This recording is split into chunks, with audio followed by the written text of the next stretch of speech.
Representative Wasserman Schultz. Gentlewoman from Florida is recognized for 3 minutes. Thank you, Mr. Speaker.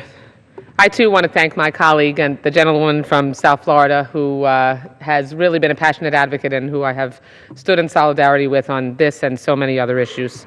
And I rise in strong support of the Venezuela Defense of Human Rights and Civil Society Act of 2014.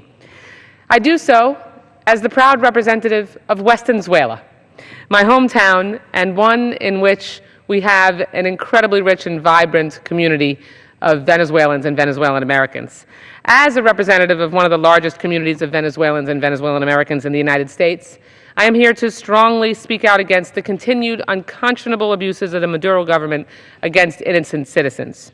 Earlier this year, facing a repressive government and crushing economic conditions, thousands of Venezuelans peacefully protested to demand their basic human rights and dignity. In response, President Maduro and his security forces brutally suppressed their own citizens in the streets and used the judiciary to squash voices championing freedom of expression and democracy. Although President Maduro has tried to further silence these voices by limiting media coverage of the ongoing oppression and repression and terrible economic conditions of his country, we can still hear the demands for justice and for dignity.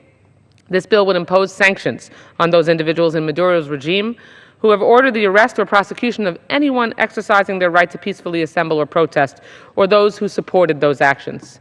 Through our action here today, we signify the determination of the American people to stand for freedom and democracy, and this bill reinforces the sentiments and actions of the U.S. Congress and the Obama administration.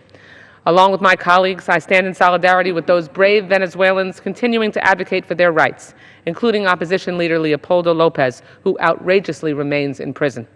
I look forward to this measure's passage and to President Obama's signature and working with the Obama administration and our allies to hold these perpetrators of injustice accountable for their crimes. Thank you, Mr. Speaker. I yield the balance of my time.